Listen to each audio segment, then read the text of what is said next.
पंजाब में जल्द बल्दियाती इंतखाबात की उम्मीदें दम तोड़ गई हैं। बल्दियाती निज़ाम में तब्दीली के बाद सूबाई हुकूमत ने नई हल्का बंदियों का भी अंदिया दे दिया है। पंजाब लोकल गवर्नमेंट एक्ट 2022 के साथ इलेक्शन कमीशन की हल्का बंदियों को भी मुस्तरद कर दिया गया है। वज़ीर बल्दियात पंजाब ज़ीशान रफ़ीक के मुताबिक नई मरदमशुमारी के मुताबिक हल्का बंदियाँ नागुज़ीर हो चुकी हैं।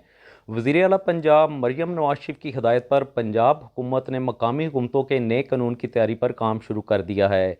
इस ज़िम्मन में वज़ीर आला की कायम करदा कमेटी का इजलास सूबाई वज़ीर बल्दियात ज़ीशान रफ़ीक की ज़ेर सदारत सिविल सेक्रेटेरिएट में हुआ।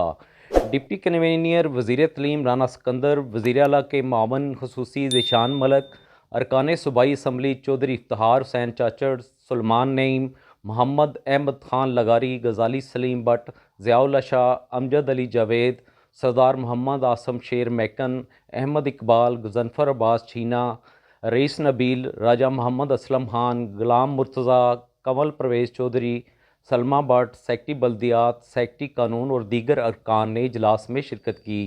कमेटी ने पहली बार यूनियन कौंसलों और म्यूनसिपल कमेटी के दरमियान टोन कमेटी मुतारफ़ कराने और 5 लाख से ऊपर की आबादी हर डिवीजनल हेडक्वार्टर के लिए मेट्रोपॉलिटन कॉरपोरेशन कायम करने की तजवीज़ भी दी। 15,000 से कम आबादी में यूनियन कौंसिल कायम होगी। 15,000 से 50,000 तक आबादी के लिए टोन कमेटी, 50,000 से 2 लाख आबादी के लिए म्यूनसिपल कमेटी, जबकि 2 लाख से 5 लाख तक आबादी के लिए म्यूनसिपल कॉरपोरेशन बनाने की तजवीज़ दी गई। इजलास से खिताब करते हुए वज़ीर बल्दियात ज़ीशान रफ़ीक ने बल्दियाती एक्ट 2022 पर इजहार अदम इत्मीनान करते हुए कहा कि नई मरदमशुमारी के बाद नई हल्का बंदियाँ ज़रूरी हैं।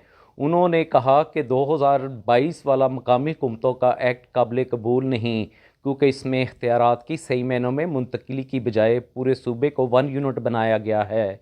वज़ीर बल्दियात ने कहा कि जितना छोटा लोकल गवर्नमेंट का हुजम होगा, इतने ज़्यादा निचली सतह तक इख्तियारात मुंतकिल होंगे। उन्होंने कहा कि वज़ीर आला मरियम नवाज शरीफ देहात में भी सफाई का देरपा निज़ाम चाहती हैं। इसके लिए वहाँ मजबूत बल्दियाती निज़ाम की मौजूदगी ज़रूरी है। ज़ीशान रफ़ीक ने यकीन दिलाया कि नए कवानीन पर हर लिहाज से जामे और साबिक एक्ट से मुख्तलिफ होंगे। उन्होंने इस अज़म का इजहार किया कि अवाम को सही मायनों में डिलीवर करने वाला बल्दियाती निज़ाम देंगे। कमेटी के इजलास में बल्दियाती दौरों की मुद्दत 4 साल मुकर्रर करने पर भी गौर किया गया। ये सिफारिश भी की गई कि मकामी हुकूमतों को मजबूत किया जाएगा और मसाइल मकामी सतह पर हल करने का निज़ाम वज़अ किया जाए। बाज़ अरकान ने बल्दियाती दारों को इंतज़ामी यूनिट्स में तब्दील करने की भी तजवीज़ दी। हतमी सिफारिशात की तैयारी से पहले कमेटी के मज़ीद इजलास भी होंगे।